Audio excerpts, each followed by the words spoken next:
Charter Review Board candidate from 2014 who wants to tell his story, Ray Porter. All right, Ray. All right. Hi, I'm Ray Porter. When I was young, I went to a lot of concerts, and most of the time the headliners were last on the agenda. Today, for some reason, they put the opening band last, so I'm not quite sure what's going on there. But let's have a big hand for Edward James III, Mr. Fred Atkins, Frank Alcock, Elvira, where are you? There you are. And Ruda. It's great to see a big crowd here today, involved, active citizens at this important event, and it's a crucial time in county government. I was a candidate for Sarasota County Commission in 2014. I ran against Al Mayo. Al said his dog's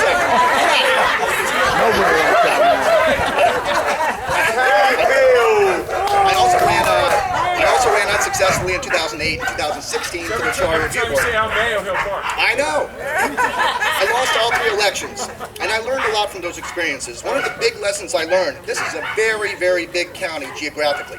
Yes. And as a husband, as a father of 3 growing boys, a businessman, an active member of the Sarasota County Little League, a bunch of stuff I was doing, I didn't have enough time to do the right job. I would have had to walk dozens of neighborhoods, knock on thousands of doors, make endless hours of calls requesting donations.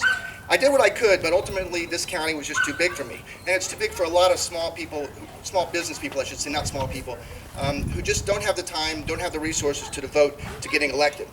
I also had a D next to my name. In a county where registered Democrats total about 30% of the electorate, our Republican friends represent another 42%, and the remaining 28% are classified as other.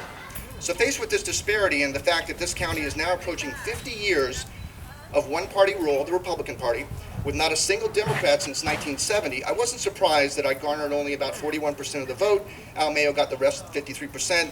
A third-party candidate got the rest. He outraised me about 150,000 to 15,000, big numbers. And as a retired businessman, he was able to conduct a more vigorous campaign. So I give him all the credit for that. He also had the backing of almost every major developer.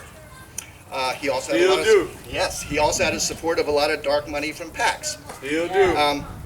My experience was completely expected, but it made me think, how can we escape what I believe is the unhealthy grasp of one-party rule in this county?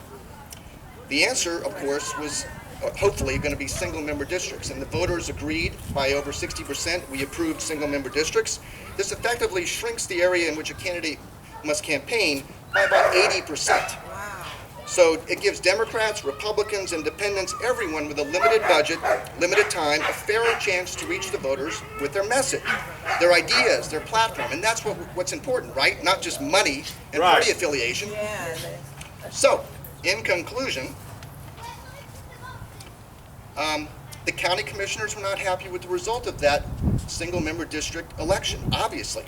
The current county GOP leadership, Bob Wechter, all his friends, now they're trying to rig the districts by redrawing the voting maps and effectively moving some very strong Democrats and Republicans out of their previous districts, as we've heard from my previous speakers. The county commission is wrong. The new district map isn't just gerrymandering, it's cheating. It's flat out cheating. And it's rigged. So how do we move forward in the face of a county government that's willing to do almost anything to retain absolutely 100% total control of this body? Vote them out! We vote them out. We the people, we have one option. We fight the good fight through the legal system, which we started. This lawsuit filed this week, Fred Atkins, Michael White, Mary Mack, they're citing the Federal Voting Rights Act to seek to rectify this situation. It's illegal, race-based redistricting, and it needs to stop. And I want to thank everyone for coming here. I know Kendra has some closing comments, but thank you very much. Actually,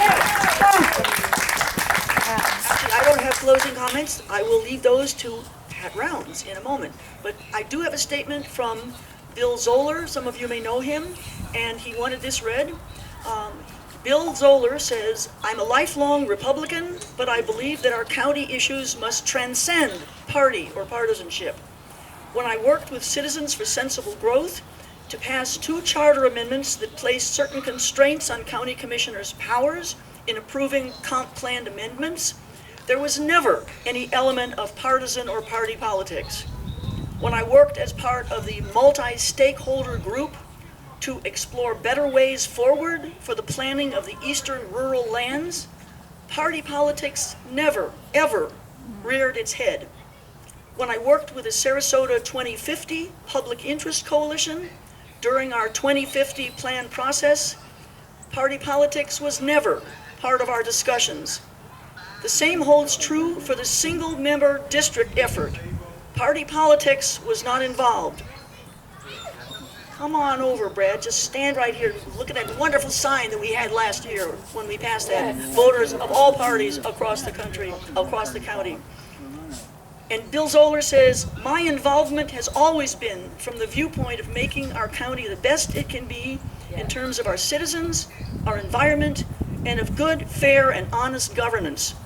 When we encounter actions by our elected officials that may run counter to these goals, then we must speak up and hold them to account.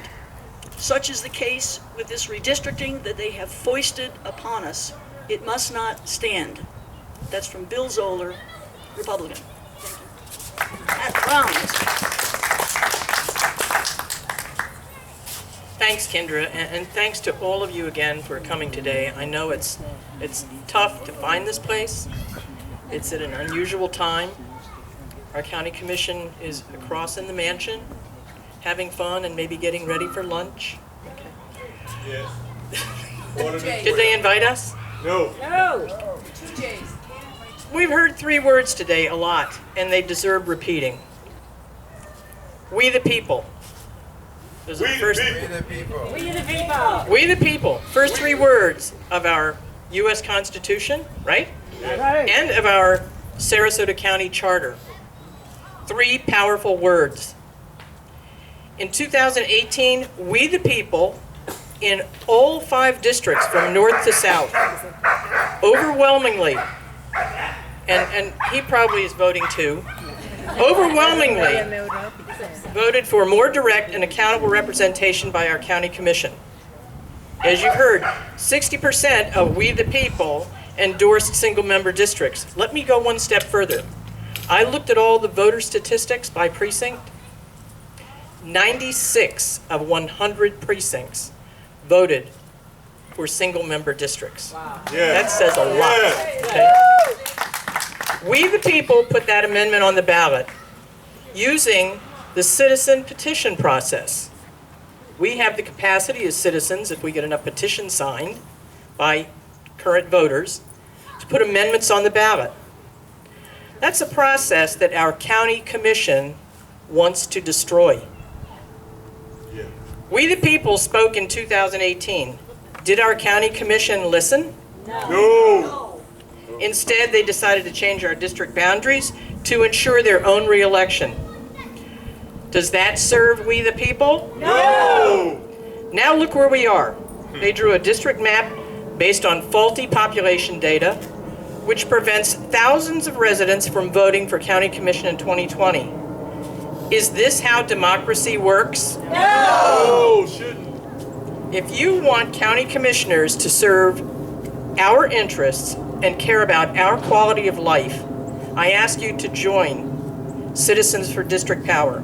We're a bipartisan group reaching out to county residents to learn what matters to all of us and to find qualified candidates to represent we the people and not only a few local power brokers. Together, we can turn this county around. Are you ready? Yeah. Go for it. Together.